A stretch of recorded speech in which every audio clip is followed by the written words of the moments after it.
Mkoa wa Dodoma kupitia nyinyi na wadau wengine tuwe mfano mzuri katika kudumisha amani katika mkoa wetu, lakini katika kuzuia, kubaini na kutanzua uhalifu. Cha kulinda na kudumisha amani katika maeneo yetu ya vyuo, lakini nje ya vyuo katika mkoa wetu wa Dodoma kwa ujumla wake. Ukijihusisha na uhalifu kwa namna moja au nyingine, ukawa sehemu ya uhalifu, aidha kwa kusaidia au kwa kujihusisha moja kwa moja au kwa kushauri, na wewe ni mhalifu. Sasa tujue kwamba uhalifu haulipi. Tutambue kwamba serikali inawategemea sana nyinyi wasomi. Si nyinyi wasomi? Si ni wasomi? Kutumia uwezo, akili, ujuzi, utaalamu mlionao ili kuweza kufanya mabadiliko ya kuleta maendeleo katika nchi yetu, kuongeza ustawi katika nchi yetu. Tunawategemea. Sasa utakapojihusisha kwenye uhalifu au vurugu za aina yote zinazohatarisha amani ya mkoa wetu, kuna madhara yake.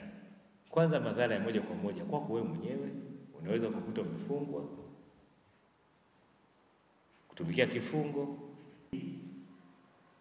Sasa hivi tunapoelekea kipindi cha uchaguzi, tuko kwenye mchakato wa uchaguzi, sababu sijui kama tutaweza kukutana tena, lakini ngoja nisisitize, tunapoelekea kwenye uchaguzi, sasa hivi ni kipindi kabla ya uchaguzi, wakati wa uchaguzi, lakini na baada ya uchaguzi. Tusijiingize tukawa sehemu ya vurugu, sehemu ya kuhatarisha amani katika mkoa wetu au kwenye vyuo. Niwaombe sana, niwatake ushirikiano ambao mmesema mtatuonesha, msiwe sehemu ya vurugu, fujo kipindi chote, wakati, kabla, wakati na baada ya uchaguzi mkuu. Nyinyi bado mna future, bado serikali inawategemea, wazazi wanawategemea, ndugu. Wizi mkubwa ni wizi wa simu, ambapo wastani kwa mwezi tunapokea malalamiko ya kuibiwa simu, wastani wa simu 20 kwa mwezi zinakuwa zinaibiwa.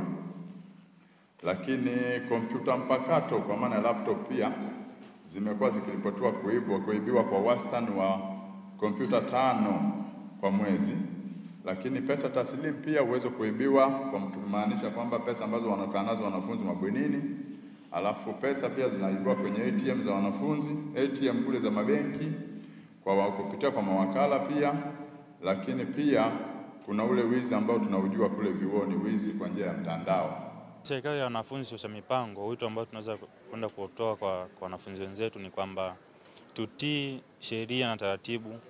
Moja kati ya matukio ambayo yanatokea katika vyuo mbalimbali ni pamoja na wivu wa mapenzi.